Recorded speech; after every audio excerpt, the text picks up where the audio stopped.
Empty people, puppet people, cardboard cutouts, drones, organic portals, background characters.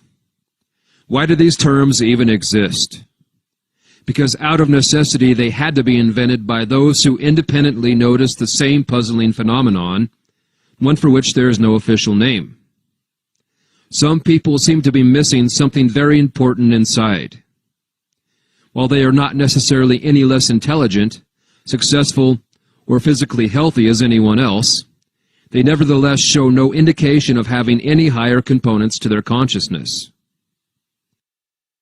Some people were strangely one-dimensional and hollow inside. This observation is not hard to miss, but it is easy to rationalize away, especially with modern society being so heavily brainwashed with the politically correct but unrealistic concept that everyone is completely equal in every way, which ignores functional differences due to environmental, genetic, and most importantly, metaphysical factors. My interest in the subject grew out of having been forced for many years to suffer under someone whom I later learned had all the signs of being a sociopath. Heartless and soulless were descriptive terms, but little did I know just how literally true they were. I had noticed in this person an emptiness behind the eyes and a very shallow conscious essence, which seemed to be at the root of the behaviors I observed. Eventually I realized that this same root condition was present in some others who were not outwardly sociopathic, but whose lack of heart was masked by a well-adapted social exterior.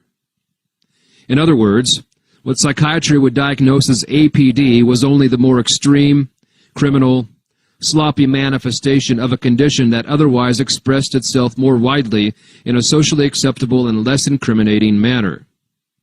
The latter is what may account for the body of empty people present in the population. But what exactly is missing in them? The answer is clear if we look at their common behaviors and qualities of consciousness. Their behavior tends towards being glib, shallow, egotistical, narcissistic, mundane, predatory, and materialistic. Sometimes these traits are camouflaged by a polished social exterior, but anyone with a discerning eye can see through the disguise. They lack individuality, independent thinking, and are strongly biased toward holding a herd mentality. They lack comprehension of anything beyond the material sphere of the five senses, and have no interest in such metaphysical matters except as flashy accessories to boost their social image. They also appear entirely incapable of empathy, soul-searching, and willful self-sacrifice.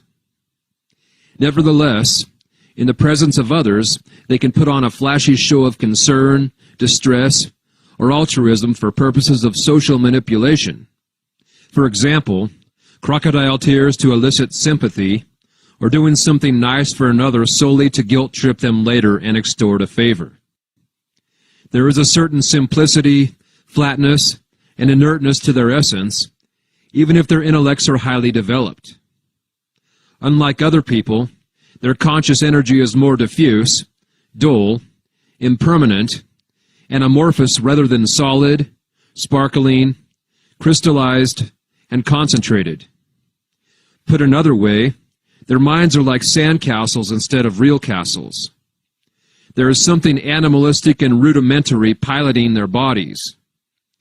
It seems they have conscious awareness just as plants and animals do, but not conscious self-awareness as humans are supposed to have. There is an important difference between awareness and self-awareness. Spirit, the missing component. The missing factor must be something that endows a being with self-awareness, volition, and the capacity to value transcendental ideals. This goes beyond mere physical factors like missing portions of the brain, defective genetics, or a poor upbringing, because the latter are just defects in the hardware and programming of the biological machine, whereas the problem here involves the consciousness operating the machine. What intuitive or clairvoyant perception picks up about their consciousness involves metaphysical factors instead. What to call this higher component of consciousness absent in some people? Usually it would be called the soul, but that has caused too much confusion in the past. For example, casual readers unfamiliar with the proper definition of soulless thought it meant completely devoid of consciousness, when in reality it meant devoid of individualized consciousness. No, they do have some kind of soul energy by virtue of being alive, but the soul is not imbued with a higher spark of true sentience and self-awareness. Therefore, I will call this higher spark spirit and define it as follows. Spirit is the core of individualized consciousness, that permanent aspect of one's being representing the true self, which accumulates experiences and spiritual wisdom throughout life, survives physical death, and remains intact upon reincarnating to continue growing toward the fulfillment of its potential. It is the divine God spark, the seed of free will, the holographic fragment of the Creator residing at the very center of your being, the I that is you, the inner conscious observer capable of observing even its own self-observation. It seems not all humans have spirit. Therefore, they have no self-awareness, individuality, wisdom, empathy, creative intelligence, or conscience. What further confirms this hypothesis is that, as will be discussed below, one may observe a total absence of destiny, synchronicity, symbolic dreams, spiritual lessons, soul growth, and karma in their lives. This is to be expected if they have nothing permanent in them that survives death and reincarnates, because only spirit can gain from such things. Without spirit, they are temporary beings whose awareness forms shortly before birth and dissolves shortly after death. And if so, then for them, spiritual life lessons serve no purpose. Karma from past lives does not exist. There is no higher self acting as chaperone, nor would they have genuine interest in anything that serves a purpose beyond their current mortal existence. Therefore, it is to be expected that they be particularly materialistic, worldly, and mundane in their ambitions. Observation confirms this as well. Why spiritless? What others say. Theories abound about why some people lack a higher component to their consciousness and what purpose they serve in the bigger scheme of things. John Baines writes in his book, The Stellar Man, that humans, like all animal species, have a collective soul unique to their species. This collective unconscious exerts a de-individualizing influence on humans, nudging them toward mob mentality, herd mentality, and following the crowd. Rupert Sheldrake would call this the human morphogenetic field. People who have not developed their own conscious individuality are mere automatons, following the soporific influence of the collective unconscious, as though they were extensions of a hive mind. The goal of esoteric training is to split away from the herd, to develop one's own volition, and thereby become a free being. Rudolf Steiner voiced similar sentiments. Steiner said that as long as humans obey external authority, their own biological instincts, or the animalistic parts of themselves in common with the rest of humanity, they are not free beings. Freedom comes from choosing based on intuitive understanding of what each option entails and what it means. This act of free will requires introspection and spiritual acumen to act from a place of true understanding. Steiner acknowledged that not everyone introspects to the degree necessary to make intelligent free will choices. In private discussions, Steiner went even further. Dr. Steiner, that little girl, LK, in the first grade, must have something really very wrong inside. There is not much we can do. Such cases are increasing in which children are born with a human form, but are not really human beings in relation to their highest I. Instead, they are filled with beings that do not belong to the human class.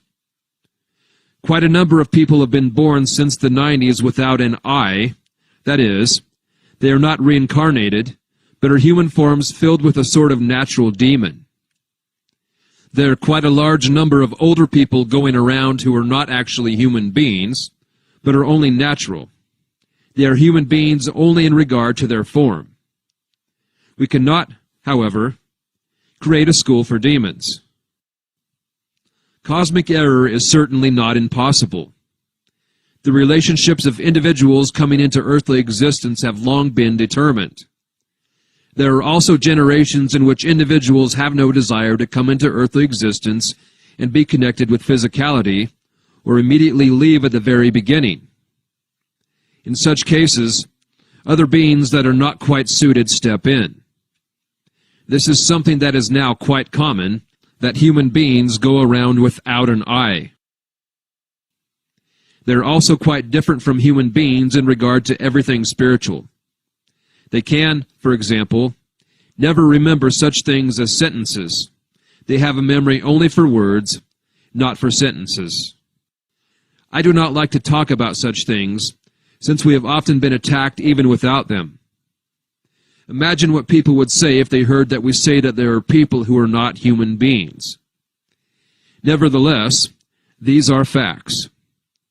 Our culture would not be in such a decline if people felt more strongly that a number of people are going around who, because they are completely ruthless, have become something that is not human, but instead are demons in human form. Because there are infants and children who clearly have high sentience behind their eyes and expected behaviors of self-awareness, while other infants and children lack it, which suggests the factor of reincarnation in some people and complete absence of spirit, including the potential for spirit in other people. According to Muraviev's interpretation of the book of Genesis, there existed humans before Adam and Eve, but that only Adam and by proxy Eve and her descendants received the breath of spirit from God. Thus nowadays there exist two mingling subraces of humans, the pre-Adamics without spirit, and the Adamics who have it. Muraviev explains that pre-Adamics serve the purpose of harvesting energy from Adamics as part of the cosmic food chain. He also explores the metaphysical differences between the two in regards to pre-Adamics missing certain centers, which are analogous to chakras. The Corpus Hermeticum, a famous Hermetic and Gnostic text written almost 2,000 years ago, likewise states that not all humans have the spark of divine reason, whereas John Bain says some humans are extensions of the human collective soul. The Cassiopeans say they are instead extensions of particular animal group souls. They say such so-called organic portals serve as a bridge between the human and animal kingdom, helping to transfer higher human energies to these animal group souls to accelerate their evolution, but that their function has been hijacked by higher negative forces for their own energy harvesting use. Some humans are a different kind of animal, that some humans are not remediable because they are acting fully and healthily in accordance with their spiritless predatory nature. This is especially true of the psychopathic elite who run this prison planet. They cannot be rehabilitated, made to see the error of their ways, or convinced through appeals to empathy. Caution in conclusion. It would be unwise, however, to look down upon the spiritless with contempt. They are what they are, living their lives in accordance with their makeup. They should be handled no differently from how one handles a wild animal that acts according to its feral nature. It is only by trying to hold the spiritless up to higher spiritual standards that frustration sets in. Without expecting too much of them, and by understanding why they behave as they do, frustration gives way to calm insight. Nor is it worth going out of your way to try and spot who is spiritless, because in ambiguous cases you will likely err on the side of paranoia. Since spiritless behaviors form a subset of the behaviors of spirited people, only the behaviors unique to spirited people can allow quick and certain identification, and then only of who is definitely spirited. Spotting only works for picking out who is truly spirited, which happens most easily with a spirited individual on your wavelength. You will sense the life in their eyes, the clear and unique energy behind their words, and the originality and independence behind their thought processes.